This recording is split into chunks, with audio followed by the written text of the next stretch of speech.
ಮುಂದೆ ಪಾರ್ಟಿ ನಾನು ಮೊದಲಿಂದ ಹೇಳ್ಕೊಂಡು ಬಂದೀನಿ. ಪಕ್ಷದ ವರಿಷ್ಠರು ನಿರ್ಧಾರ ಕೈಗೊಳ್ತಾರೆ, ಅದ್ರ ಪ್ರಕಾರ ನಡ್ಕೊಂಡಿದ್ದು ಮೊದಲಿಂದ ಹೇಳ್ಕೊಂಡು ಬಂದಿದ್ದೀನಿ. ಅವ್ರು ಕಾಂಟೆಸ್ಟ್ ಮಾಡೋದು ಕಾಂಟೆಸ್ಟು ಬೇಡ ಅಂತ ಮೊದಲಿಂದ ಹೇಳ್ಕೊಂಡು ಬಂದಿದ್ದೀನಿ. ಈಗ ಅದಕ್ಕೆ ಇನ್ನು ಇಲ್ಲಿದು ಹಾವೇರಿ ಮತ್ತು ಧಾರವಾಡಕ್ಕೂ ಡಿಸ್ಕಷನ್ ಆಗಿತ್ತು. ಅಲ್ಲಿ ಆಸಕ್ತಿ ಇದೇನೆ ಅಂತ ಹೇಳಿದ್ದಾರೆ. ಅದು ಬೇರೆ ಬೇರೆ ಕಾಣಿಸುವಾಗ ಇದು ಈಗ ಡಿಸ್ಟ್ರಿಬ್ಯೂಷನ್ ಮಾಡಿದ್ದಾರೆ ಈಗಾಗಲೇ. ಅದಕ್ಕೆ ಒಂದು ಸಲ ಡಿಸ್ಟ್ರಿಬ್ಯೂಷನ್ ಆದಮೇಲೆ ಅದ್ರ ಬಗ್ಗೆ ನಾನು ಕ್ವಶನ್ ಮಾಡ್ತೀನಿ. ಈ ಬೆಳಗಾವಿ ಬಗ್ಗೆಯೂ ಚರ್ಚೆ ನಡೀತಾ ವರಿಷ್ಠರು ಬೆಳಗಾವಿ ಪಾರ್ಲಿಮೆಂಟ್ ಬಗ್ಗೆ ಚರ್ಚೆ ಮಾಡ್ತಾಯಿದ್ದಾರೆ ನಾನು ಕೂಡ. ಮತ್ತು ನಾನು ಅವ್ರ ಜೊತೆ ಚರ್ಚೆ ಮಾಡ್ತಾಯಿದ್ದೇನೆ. ಅದ್ರ ಬಗ್ಗೆ ಒಂದು ನಿರ್ಧಾರಕ್ಕೆ ಇವತ್ತು ಸಾಯಂಕಾಲ ಬೆಳಗಾವಿಯಲ್ಲಿ ಪರಿಸ್ಥಿತಿ ಸರಿ ಇಲ್ಲ ಅಂತ ಯಾರು ಸರಿ ಇಲ್ಲ ಅಂತ ಯಾರು ಹೇಳಿದ್ರು? ಅಲ್ಲ, ಈಗ ಅಲ್ಲಿ ಜನ ಸ್ಥಳೀಯ ಬಿಜೆಪಿ ನಾಯಕರು ಗೋ ಬ್ಯಾಕ್ ಕೆಲವೊಂದು ವ್ಯಕ್ತಿಗಳು ಇಡೀ ಒಂದು ವ್ಯವಸ್ಥೆ ಅಲ್ಲ, ಕೆಲವೊಂದು ವ್ಯಕ್ತಿಗಳು ಆ ರೀತಿ ಪ್ರಕಟ ಮಾಡಿದ್ದಾರೆ. ಈಗ ಇದರಲ್ಲಿ ನೀವು ನೋಡಿದ್ರಲ್ಲ, ಎಲ್ಲಿ ತುಮಕೂರಿನಾಗ ಸೋಮಣ್ಣವ್ರಿಗೆ ಅಲ್ಲಿನೂ ಗೋ ಬ್ಯಾಕ್ ಅಂತ ಮಾಡಿದರು, ಎಲ್ಲೇ ಫೀಲ್ಡಿಗೆ ಇಳಿದು ಇದು ಮಾಡಿದ್ರು.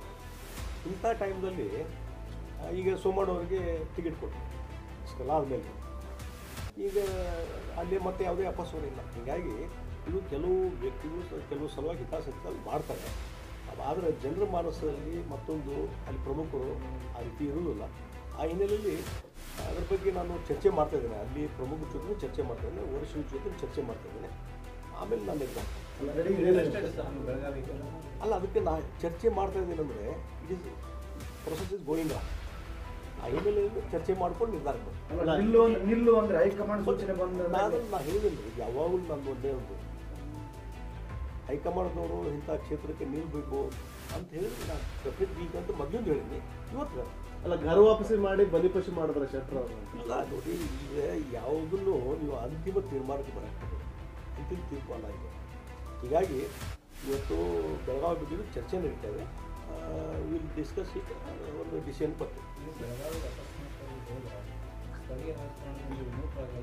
ನೋಡಿ, ಒಂದು ನಾನು ಹೇಳ್ತೀನಿ, ಇವತ್ತು ಇಲ್ಲೇ ಸ್ಥಳೀಯವಾಗಿ ಜನರ ಜೊತೆ ಒಡನಾಟ ಇದ್ದೇ ಇರ್ತದೆ, ಕಾರ್ಯಕರ್ತರ ಜೊತೆ ಒಡನಾಟ ಇರ್ತದೆ. ಇನ್ನೂ ಅಲ್ಲಿ ಹೋಗ್ಬೇಕು ಅನ್ನೋದು ಇನ್ನೂ ನಿರ್ಧಾರ ಮಾಡಿಲ್ಲ. ಟೇಕ್ ಡಿಸಿಷನ್, ಎಲ್ಲವನ್ನೂ ಎಲ್ಲ ಕನ್ಸಿಡರ್ ನೋಡ್ಕೊಂಡು ಡಿಸಿಷನ್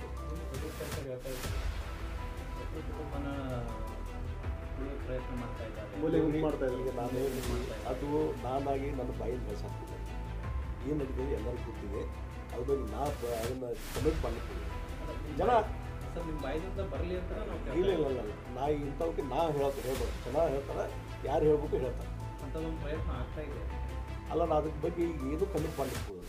ಅದು ಎಲ್ಲಿ ಯಾವ ವೇದಿಕೆಯಲ್ಲಿ ಹೇಳಬೇಕು ಅಂತ ಹೇಳ್ತೀನಿ, ಯಾರು ತಿಳಿಸ್ಬೇಕು ಅಂತ ಸರ್, ಘರ್ ವಾಪಸ್ ಆಗೋ ಮುಂಚೆ ನೀವೇನಾದರೂ ಧಾರವಾಡಕ್ಕೆ ಬೇಡಿಕೆ ಇಟ್ಟಿಲ್ಲ, ಆ ಥರದ್ದು ಏನಾದರೂ ನಾವು ಮೊದಲು ಹೇಳಿಲ್ಲ, ವರಿಷ್ಠರು ಏನು ಹೇಳ್ತಾರೆ ಅಂತ ಹೇಳಿಲ್ಲ ಏನೇನಿಲ್ಲ. ಹೀಗಾಗಿ ಈ ಒಂದು ಕೆಲವೊಮ್ಮೆ ಮಾತುಕತೆ ಆಗಿರ್ತಾವೆ, ಅವನ್ನೆಲ್ಲ ಬೇರೆ ಪ್ರಸಾದ ಕೆಲವೊಂದು ಇಂಟರ್ನಲ್ಲಿ ಮಾತುಕತೆ ಆಗಿರ್ತಾವೆ. ಆ ಹಿನ್ನೆಲೆಯಲ್ಲಿ ಅವನ್ನ ಇಲ್ಲಿ ಬಹಿರಂಗವಾಗಿ ಪ್ರಕಟ ಮಾಡಬೇಕಾಗುತ್ತೆ. ಈ ಜೋಶಿಯವರು ನೀವು ಪಕ್ಷವನ್ನು ಕಟ್ಟಿಕೊಳ್ತಾರೆ. ಈಗ ಅವ್ರಿಗೆ ಆಲ್ರೆಡಿ ಟಿಕೆಟ್ ಅನೌನ್ಸ್ ಆಗೈತಿ. ತಾವು ಜೊತೆಗೆ ಪ್ರಚಾರದಲ್ಲಿ ಭಾಗಿಯಾಗೋದು, ಇಲೆಕ್ಷನ್ ನೋಡಿ, ಒಂದು ಪಾರ್ಟಿಯೊಳಗಿದ್ದಾಗ ಪಾರ್ಟಿ ಸಲುವಾಗಿ ನಾವು ಮಾಡೇ ಮಾಡ್ತೀವಿ. ಮೋದಿಯವರು ಮತ್ತೊಮ್ಮೆ 3ನೇ ಸಲ ಪ್ರಧಾನಮಂತ್ರಿ ಆಗ್ಬೇಕಂತ ನಮ್ಮೆಲ್ಲರ ಗುರಿ ಇದೆ. ಆ ಗುರಿ ಸಾಧನೆ ಸಲುವಾಗಿ BJP ಅಭ್ಯರ್ಥಿ XYZ ಯಾರೇ ಇರಲಿ, ನಾವು ಪ್ರಯತ್ನ ಮಾಡಲೇಬೇಕಲ್ಲ. ಸರ್, ಈಗ ಯಡಿಯೂರಪ್ಪ ಮತ್ತು ವಿಜಯೇಂದ್ರ ಅವರು ವಿಶ್ವಾಸ ಇಟ್ಟು ಬಂದರೆ ಆ ವಿಶ್ವಾಸ ಉಳಿತಾ ಇದೆ ನೋಡಿ. ನಾವು ಒಂದು ಹೇಳ್ತೀನಿ, ಈ 4 ಕೋಟಿ ಮಧ್ಯದಲ್ಲಿ ಕೆಲವೊಂದು ವಿಚಾರ ಡಿಸ್ಕಷನ್ ಆಗುತ್ತೆ, ಅವನ್ನ ನಾವು ಚರ್ಚೆ ಮಾಡಲಿಕ್ಕೆ ಅಷ್ಟೇ. ಯಡಿಯೂರಪ್ಪರು ಮಾತಾಡಿದ್ದಾರೆ, ವಿಜಯೇಂದ್ರ ಅದನ್ನು ಹೇಳಕ್ಕೆ ಬರೋದಿಲ್ಲ ಅಂಥವೆಲ್ಲ.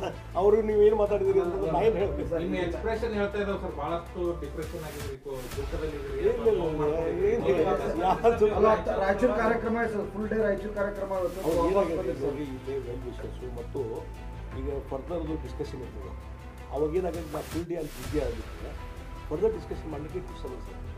ಆ ಹಿನ್ನೆಲೆಯಲ್ಲಿ ಅಲ್ಲಿ ಯಾರು ಸಂಘಟನೆ ಮತ್ತು ನಮ್ಮ ಅಧ್ಯಕ್ಷರು ಮತ್ತು ಈ ಸಂಘಟನಾ ಕಾರ್ಯದರ್ಶಿಗಳಿಗೆ ಹೇಳಿ ನಾವು ವಿಧಾನಸಭೆ ಎಲೆಕ್ಷನ್ ಬಿಫೋರ್ ಎಲೆಕ್ಷನ್ ಆಗಿತ್ತು ಅಂತಂತ ವಾತಾವರಣ ಸೃಷ್ಟಿ ಮಾಡೋದಕ್ಕೆ ನಿಮ್ಮ ವಿರೋಧಿಗಳು BJPಯಲ್ಲಿ ಇರುವಂಥ ಪ್ರಯತ್ನ ಮಾಡ್ತಾ ಇದ್ದಾರೆ. ನೋಡಿ, ನಾನು ಈಗ ಅದ್ರ ಬಗ್ಗೆ ಇನ್ನೂ ಚರ್ಚೆ ಮಾಡ್ತೀನಿ. ಒಂದು ಅಂತಿಮವಾದಂಥ ಒಂದು ಹಂತಕ್ಕೆ ಬಂದ ಮೇಲೆ ನಾನು ಮಾತಾಡ್ತೀನಿ. ನಾನು ಏನು ಮಾತಾಡ್ತೀನಿ. ಈಗ ಮೊನ್ನೆ ಡಿ ಕೆ ಶಿ ಅವರು ಹುಬ್ಳಿಗೆ ಭೇಟಿ ಕೊಡೋದು ಒಂದು ತಿಂಗಳ ನಂತರ ಶೆಟ್ಟರ್ ಅವರು ಪಶ್ಚಾತ್ತಾಪ ಪಡೆದ್ರು ಅಂತ ಹೇಳಿದ್ರು. ಆ ಪಶ್ಚಾತ್ತಾಪದ ಏನು ನೋಡಿ, ನಾ ಹೇಳ್ತೀನಿ, ನಾನು ಯಾವಾಗಲೂ ಹೇಳಿದ್ದೀನಿ, ಇಲ್ಲಿಂದ ಅಲ್ಲಿ ಹೋದಾಗ ನಾವು ಪಶ್ಚಾತ್ತಾಪ ಪಟ್ಟಿಲ್ಲ, ಅಲ್ಲಿ ಇಲ್ಲಿ ಬಂದಾಗ ಪಶ್ಚಾತ್ತಾಪ ಪಟ್ಟಿಲ್ಲ, ಮುಂದೂ ಯಾವಾಗ ಪಶ್ಚಾತ್ತಾಪ ಪಡುವಂಥ ಪರಿಸ್ಥಿತಿ ಬರೋದಿಲ್ಲ. ಬೇರೆಯವರಿಗೆ ಪಶ್ಚಾತ್ತಾಪ ಮಾಡಿಸ್ತೀನಿ ಹೊರತು ನನಗೆ ಯಾರು ಪಶ್ಚಾತ್ತಾಪ ಮಾಡಿಸೋದಿಲ್ಲ. ಇಷ್ಟು ಹೇಳ್ತೀನಿ. ಶೆಟ್ಟರ್ ಮುಗಿಸೋಕೆ ಯಾರಿಂದನೂ ಸಾಧ್ಯ ಇಲ್ಲ. ಎಷ್ಟು ಸಲ ಹೇಳ್ಬೇಕು ಈಶ್ವರನ ಪರಿಸ್ಥಿತಿ. ಈಶ್ವರಪ್ಪ ಅವರು ಯಡಿಯೂರಪ್ಪ ಅವರ ವಿರುದ್ಧ ಹರಿಯಾಣ ನೋಡಪ್ಪ, ಅದಕ್ಕೆ ಅವ್ರಿಗೆ ಕೇಳಬೇಕು ಈ ಕ್ವಶನ್. ಅದ್ರ ಬಗ್ಗೆ ನಾ ಯಾಕೆ ಕಮಿಟ್ ಮಾಡಲಿ?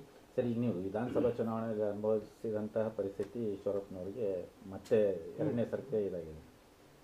ಅವಾಗ ಈಶ್ವರಪ್ಪನವರು ನಿಮಗೆ ಬೈದಿದ್ರು. ಈಗ ನೀವು ಅದಕ್ಕೆ ಕೇಳ್ರಿ ಅವ್ರಿಗೆ. ಅವ್ರು ಹೋಗಿ ಕೇಳಿದ್ರೆ ಅದಕ್ಕೆ ನಾವು ಉತ್ತರ ಕೊಡೋದಲ್ಲ. ಅವ್ರು ಹೇಳಿದ್ರೆ ನಾವು ಉತ್ತರ ಕೊಡಕ್ಕೆ ಹೋಗೋದಿಲ್ಲ. ಸರ್, ಈಗ ಬೊಮ್ಮಾಯಿ ಆಲ್ರೆಡಿ MLA ಇದ್ದಾರೆ. ಅಂಥ ಸಂದರ್ಭದಲ್ಲಿ ಮತ್ತೆ ಅವ್ರಿಗೆ ಟಿಕೆಟ್ ಕೊಡೋ ಅವಶ್ಯಕತೆ ಇತ್ತಾ? ನೋಡ್ರಿ, ಅದಕ್ಕೆ ಇವಕ್ಕೆಲ್ಲ ನಾನು ಕಮಿಟ್ ಮಾಡ್ಲಿಕ್ಕೆ ಹೋಗೋದಿಲ್ಲ. ಇದು ಹೈಕಮಾಂಡ್ ನಿರ್ಧಾರ. ಈಗ ಹೈಕಮಾಂಡ್ ನಿರ್ಧಾರ ಮಾಡಿ ಏನೋ ಕಾರಣಸಭೆ ಕೊಟ್ಟಿದ್ದಾರೆ. ಇಲ್ಲ ಅದು ಸರಿ ಇಲ್ಲ, ಹೀಗೆ ಕೊಟ್ರು ಅಂತ ನಾ ಯಾಕೆ ಕಮಿಟ್ ಮಾಡಲಿ? ಅಲ್ಲ, ಹಂಗಲ್ಲ, ತತ್ವ ಸಿದ್ಧಾಂತ ಹೇಳ್ತಾರಲ್ಲ, ಅದನ್ನ ಇಲ್ಲಿ ಇದು ಅಪ್ಲೈ ಆಗಲ್ವಾ ಅಂತ. ಇಲ್ಲ, ನಾ ಅದ್ರ ಬಗ್ಗೆ ನಾನು ಚರ್ಚೆ ಮಾಡ್ಲಿಕ್ಕೆ ಹೋಗೋದು. ಸರ್, ಈಗ ಗೆಲುವಿನ ಇದನ್ನ ನೋಡ್ಕೊಂಡು, ಸ್ಟ್ರಾಟಜಿ ನೋಡ್ಕೊಂಡು, ವರದಿಯನ್ನ ನೋಡ್ಕೊಂಡು ಟಿಕೆಟ್ ಕೊಟ್ಟಾರ ಅಂತ ಹೇಳ್ತಾರೆ. ಅವ್ರು ಹೇಳ್ತಾರೆ, ಮತ್ತೆ ಎಲ್ಲರೂ ಕ್ಯಾಂಡಿಡೇಟ್ಗಳು ಆಗ್ತಾ ಇರೋರು ಹೇಳ್ತಾ ಇದ್ದಾರೆ. ಇದು ಹೌದಾ? ಇದು ನೋಡ್ರಿ, ನಾವೊಂದು ಹೇಳಿದ್ರಿ, ಬೇರೆ ಬೇರೆ ಕಾರಣಗಳಿರ್ತವೆ. ಆ ಹಿನ್ನೆಲೆಯಲ್ಲಿ ಯಾವ ಕಾರಣಗಳು ಅವ್ರು ಕೊಟ್ಟರು ಇವ್ರು ಕೊಟ್ಟರು ಅಂತ ನಾನು ಡಿಸ್ಕಷನ್ ಮಾಡ್ಲಿಕ್ಕೆ ಹೋಗೋದು, ಬಯಲು ಚರ್ಚೆ ಮಾಡಕ್ಕೆ ಹೋಗೋದು. ಏನಾಗುತ್ತೆ ಸರ್, 20 ಅಭ್ಯರ್ಥಿಗಳನ್ನು ಘೋಷಣೆ ಮಾಡಿದರೆ ಕರ್ನಾಟಕದಲ್ಲಿ ಎಷ್ಟು ಸೀಟ್ ಬರ್ಬೋದು BJP? ಅಲ್ರಿ, ವಾತಾವರಣ ಚಲೋ ಇದೆ. ಇಡೀ ದೇಶದಲ್ಲಿ, ರಾಜ್ಯದಲ್ಲಿ ಮೋದಿಯವರ ಪರವಾದಂಥ ಅಲೆ ಇದೆ. ಮೋದಿಯವರು ಮತ್ತೊಮ್ಮೆ ಪ್ರಧಾನಮಂತ್ರಿ ಇನ್ನೊಂದು ಸಲ 3ನೇ ಸಲ ಆಗಬೇಕು ಅನ್ನುವಂಥ ಒಂದು ಇಚ್ಛೆ ಇದೆ. ಆ ಹಿನ್ನೆಲೆಯಲ್ಲಿ ಮೊದಲೇನು ನಾವು ಕ್ಯಾಲ್ಕುಲೇಷನ್ ಮಾಡಿದ್ವಿ, 25 ಬಂದಿದ್ದು ಲಾಸ್ಟ್ ಟೈಮು, ಇನ್ನೂ ಹೆಚ್ಚು 28 ಸ್ಥಾನಗಳು ಬರುವಂಥದ್ದು ಎಲ್ಲ ಸಾಧ್ಯತೆ ಇದೆ. ಇವತ್ತು ಅದೇ ವಾತಾವರಣ ಇದೆ. ಇವತ್ತಿನ ಕಾರ್ಯಕ್ರಮ ಏನು ಸರ್ ತಮ್ಮ? ಇವತ್ತು ಇನ್ನೂ ಕೆಲವು ಸಮಾಲೋಚನೆ ಇದಾವೆ ಮತ್ತು ಅಲ್ಲಿ ವರಿಷ್ಠರ ಜೊತೆ ಫೋನಲ್ಲಿ ಕಾಂಟ್ಯಾಕ್ಟ್. ಈಗ ಬೆಳಗಿಂದು ಫೋನಲ್ಲೇ ಮಾತಾಡ್ತಿದ್ದೆ, ಅದಕ್ಕಾಗಿ ಇಲ್ಲಿ ಬರೋದು ಲೇಟ್ ಆಯಿತು. ಮತ್ತು ಕೆಲವರು ಬೆಳಗಾವಿದವರು ಕೆಲವರು ಕಾಂಟ್ಯಾಕ್ಟ್ನಾಗಿದ್ದಾರೆ, ಅವ್ರ ಜೊತೆ ಸಮಾಲೋಚನೆ ಮಾಡೋದು. ಬೆಂಗಳೂರು ಪ್ರಯಾಣ ಇದೆ. ಬೆಂಗಳೂರಿಗೆ ಹೋಗುವಂಥ ಚಾನ್ಸು ಇದೆ, ಪಾಸಿಬಿಲಿಟಿನೂ ಇದೆ. ಡೆಲ್ಲಿ ಸರ್? ದಿಲ್ಲಿಗೆ ಏನು ಹೋಗೋದಿಲ್ಲ, ಬೆಂಗಳೂರು ಹೋಗುವಂಥ ಪಾಸಿಬಿಲಿಟಿ. ಬಟ್ ಬೆಳಗಾವಿ ಅಭ್ಯರ್ಥಿ ಆಗ್ತೀರಿ ಸರ್? ಅಲ್ಲ, ಅದಕ್ಕೆ ಈಗ ಸದ್ಯದ ತಕ್ಷಣ ನಾನು ಹೇಳೋದಿಲ್ಲ. ನಾನು ಅಲ್ಲಿಯವ್ರ ಜೊತೆ ಡಿಸ್ಕಷನ್ ಮಾಡಿಕೊಂಡು ವರಿಷ್ಠರ ಜೊತೆ ಚರ್ಚೆ ಮಾಡಿಕೊಂಡು ನಿರ್ಣಯಕ್ಕೆ ಬಂದೆ. ತಾವು ಇನ್ನೊಂದು ಬೇಡಿಕೆ ಇಟ್ಟಿದ್ರೆ ಹೈಕಮಾಂಡ್ಗೆ, ನನಗೆ ಕೊಡಿಲ್ಲ ನಮ್ಮ ಸೊಸೆ ಕೊಡಿ ಅಂತ ಹೇಳಿ. ನೋಡಿ, ನಾ ಎಲ್ಲಿ ಯಾರು ನಿಮ್ಮದು ಬೇಡಿಕೆ ಇಟ್ಟಿದ್ದೇನೆ? ನೀವು ಹೇಳಾಗತ್ತೀರಿ, ಎಲ್ಲಿ ಅಲ್ಲಿ ಬಂದಿದ್ದು ನಿಮ್ಮ ಮಾತುಕತೆ ಟೈಮ್ ನೀವು ಬಂದಿದ್ದೇನೆ. ನಿನ್ನೆ ನಿಮ್ಮ ಸಹೋದರರು ಏನಂದಿದ್ರು, ಬೆಳಗಾವಿಯಲ್ಲಿ ನಮ್ಗೆ ಅಷ್ಟೊಂದು ಜನಪ್ರಿಯತೆ ಇಲ್ಲ, ಹಾವೇರಿ ಅಥವಾ ಧಾರವಾಡ ಅವ್ರವ್ರ ಅಭಿಪ್ರಾಯಕ್ಕೆ ನಾ ಯಾಕೆ ಅದಕ್ಕೆ ಕಮೆಂಟ್ ಮಾಡಬೇಕು? ಇಂಡಿವಿಜುವಲ್ ಇರಲಿ ಇರಲಿ, what ever baby is opinion. ಅದಕ್ಕೆ ನಾ ಯಾಕೆ? ನನ್ನ ಅಭಿಪ್ರಾಯ ಅಲ್ಲ ಸರ್. ಈಗ ಮೊದಲು ನಿಮ್ಮನ್ನು ಕಡೆಗಣನೆ ಮಾಡ್ತಾ ಇದ್ರು ಕಾರ್ಯಕ್ರಮಗಳಲ್ಲಿ, ಈಗ ನಿಮ್ಮ ಬ್ರದರ್ಗೂ ಸಹ ಇನ್ವೈಟ್ ಮಾಡ್ತಾ ಇಲ್ಲ. ಅಲ್ಲ, ಅಂದ್ರೆ ಏನು? ನಾನು ಅದ್ರ ಬಗ್ಗೆ ಭಾಳ ಚರ್ಚೆ ಇದೆ. ಇನ್ನು ಇಂಥ ವಿಚಾರದ ಬಗ್ಗೆ ನಾನು ಜಗದೀಶ್ ಶೆಟ್ಟಿ ಚರ್ಚೆ ಮಾಡ್ಲಿಕ್ಕೆ ಹೋಗೋದು.